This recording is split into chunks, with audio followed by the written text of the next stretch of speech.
La soustraction posée avec retenue avec la deuxième méthode, la méthode que j'appelle pas de jaloux. Posons la soustraction 854 moins 278. Je peux, si je le souhaite, dessiner les colonnes unités, dizaines, centaines afin de ne pas me mélanger et de bien mettre chaque chiffre dans sa bonne colonne, bien alignés les uns sous les autres. Le plus grand est en haut, 854 est en haut. Le plus petit est en dessous. 278 est donc en dessous. Je n'oublie pas le moins et le trait qui veut dire égal. Maintenant, calculons. Attention, on commence toujours par les unités. J'ai 4 unités. Je dois en noter 8. Ceci est impossible. Alors que faire? Je lui rajoute une dizaine pour rendre le calcul possible. Je mets cette dizaine devant le 4 des unités, ce qui me fait donc 14. Une dizaine, 10, plus 4 unités, 14. Mais le nombre d'en dessous est jaloux, il veut lui aussi une dizaine. Alors, pas de jaloux. Ce que je donne au nombre du haut, je le donne aussi au nombre du bas. Je rajoute donc une dizaine également au nombre d'en bas. J'ai rajouté une dizaine devant le 4 des unités du nombre d'en haut pour pouvoir calculer. Maintenant, pas de jaloux, je rajoute une dizaine au nombre d'en bas.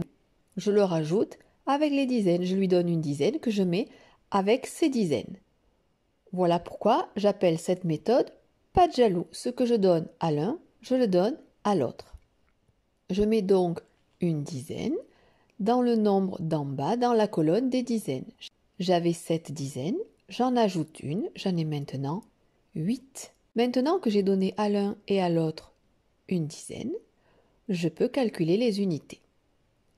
J'ai 14 en haut et 8 en bas. 14 moins 8 ou de 8, je monte à 14. Ce qui fait 6. Je l'écris dans la colonne des unités en dessous du trait qui veut dire égal. Je peux ensuite passer au calcul des dizaines. J'ai 5 dizaines dans la colonne des dizaines et j'en note 8. Rappelez-vous, j'en avais 7, j'en ai ajouté une, j'en ai maintenant 8. J'en ai 5, j'en note 8, ceci est impossible. J'applique alors à nouveau la méthode pas de jaloux. Je rajoute une centaine, c'est-à-dire 10 dizaines, devant le 5. J'avais 5 dizaines, j'en rajoute 10, 10 plus 5, ce qui me fait 15 dizaines maintenant. Mais ce que je donne au nombre d'en haut, je dois le donner au nombre d'en bas. J'ai donné une centaine au nombre d'en haut, je donne donc une centaine au nombre d'en bas, que je mets directement avec les centaines. Il avait 2 centaines, je lui en donne une. Il a donc maintenant 3 centaines. Une fois que j'ai appliqué la méthode pas de jaloux, que j'ai mis une retenue en haut et en bas également, je peux passer au calcul. 15 moins 8 ou de 8, je monte jusqu'à 15. Le résultat est 7. Je l'écris sous le trait qui veut dire égal dans la colonne des dizaines. Et je passe maintenant au calcul des centaines. J'ai 8 centaines et j'en note 3. J'en avais 2 plus une que j'ai rajoutée, ce qui me fait 3. 8 moins 3 ou de 3, je monte à 8. De 3 pour aller à 8, ce qui fait 5. Je l'écris dans la colonne des centaines. Ma soustraction est terminée. 854 moins 278 égale 576. Autre exemple, posons la soustraction 513 moins 173. On peut dessiner les colonnes, centaines, dizaines, unités et placer correctement les nombres, le plus grand en haut et on n'oublie pas ni le moins ni le trait qui veut dire égal. 513 moins 173. On commence à calculer et on commence toujours par les unités. Ici, j'ai 3 unités en haut et j'en note 3. 3 moins 3, cela fait 0. Je l'écris dans la colonne des unités. Je passe au calcul des dizaines. Une dizaine moins 7 dizaines. 1 moins 7, ceci est impossible. Je vais donc appliquer la méthode pas de jaloux. Je donne une centaine, c'est-à-dire 10 dizaines, en mon 1 de la colonne des dizaines. Donc 10 dizaines plus une dizaine, ce qui me fait 11 dizaines. Mais pas de jaloux, je rajoute donc aussi une centaine dans ma colonne des centaines. J'en avais une centaine, j'en rajoute une à lui aussi, pas de jaloux. J'en ai donc maintenant 2 centaines.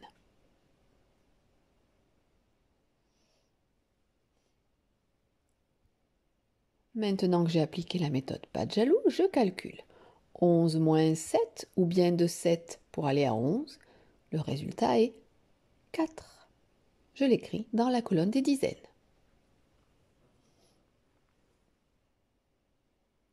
Je passe au calcul des centaines. J'ai 5 centaines et j'en enlève non pas une mais 2. Souvenez-vous, j'en ai rajouté une en faisant la méthode pas de jaloux. 5 moins 2 ou de 2 pour aller à 5, le résultat est 3. Je l'écris sous le trait qui veut dire égal dans la colonne des centaines. Ma soustraction est terminée. 513 moins 173 égale 340. À toi de jouer. Pose la soustraction 743 moins 267. Prends une feuille ou une ardoise et fais pause autant de fois que nécessaire pour poser cette soustraction et pour la faire en même temps que moi devant ton écran. Dessine les colonnes si tu le souhaites. Écris le nombre le plus grand en haut, 743, et le plus petit en dessous, 267. N'oublie pas le moins et le trait qui veut dire égal. Et calcule. Tu vas donc commencer par les unités. Tu peux faire pause, faire le calcul et revenir à la réponse. J'ai 3 unités. J'en enlève 7. Ceci est impossible. Que faire? Il faut appliquer la méthode pas de jaloux. On rajoute une dizaine devant le 3, ce qui me fera donc 13. Mais avec la méthode pas de jaloux, je rajoute également une dizaine au nombre d'en dessous, avec les dizaines directement. Il en avait 6, j'en rajoute une. Maintenant, il en aura donc 7. Une fois que j'ai rajouté ma dizaine en haut dans les unités et en bas dans les dizaines, je calcule mes unités. 13 moins 7, ou de 7 pour aller à 13, cela fait 6, je l'écris. Passons au calcul des dizaines et n'oublie pas, fais pause autant de fois que nécessaire.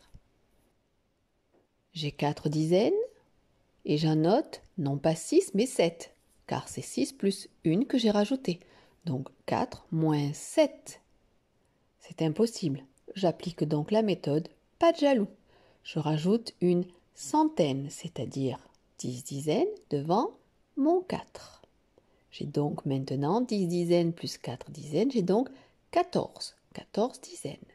Je vais en enlever 7, mais avec la méthode pas de jaloux, ce que j'ai donné à l'un, je le donne à l'autre. J'ai rajouté une centaine au nombre du haut, je rajoute une centaine au nombre du bas. J'en avais 2, j'en rajoute une, il en aura donc maintenant 3. Maintenant que j'ai ajouté la retenue en haut et la retenue en bas, pas de jaloux, je peux calculer les dizaines. 14 moins 7, ou de 7 pour aller à 14, pour monter à 14, le résultat est 7. Je l'écris dans la colonne des dizaines. On passe au calcul des centaines. N'oublie pas de faire pause et d'essayer de calculer avant moi. J'ai 7 centaines. J'en note non pas 2 mais 3, car j'en ai ajouté une tout à l'heure. 7 moins 3 ou de 3 pour aller à 7, pour monter à 7. Cela fait 4. Je l'écris dans la colonne des centaines. Mon calcul est terminé. Bravo, tu as tenté de faire et tu as peut-être même réussi une soustraction à retenue. Si tu as échoué, ce n'est pas grave, il suffit de t'entraîner. J'espère que cette leçon vous aura été utile. Et n'oubliez pas, c'est en faisant des erreurs qu'on apprend. Alors pratiquez, essayez et vous y arriverez.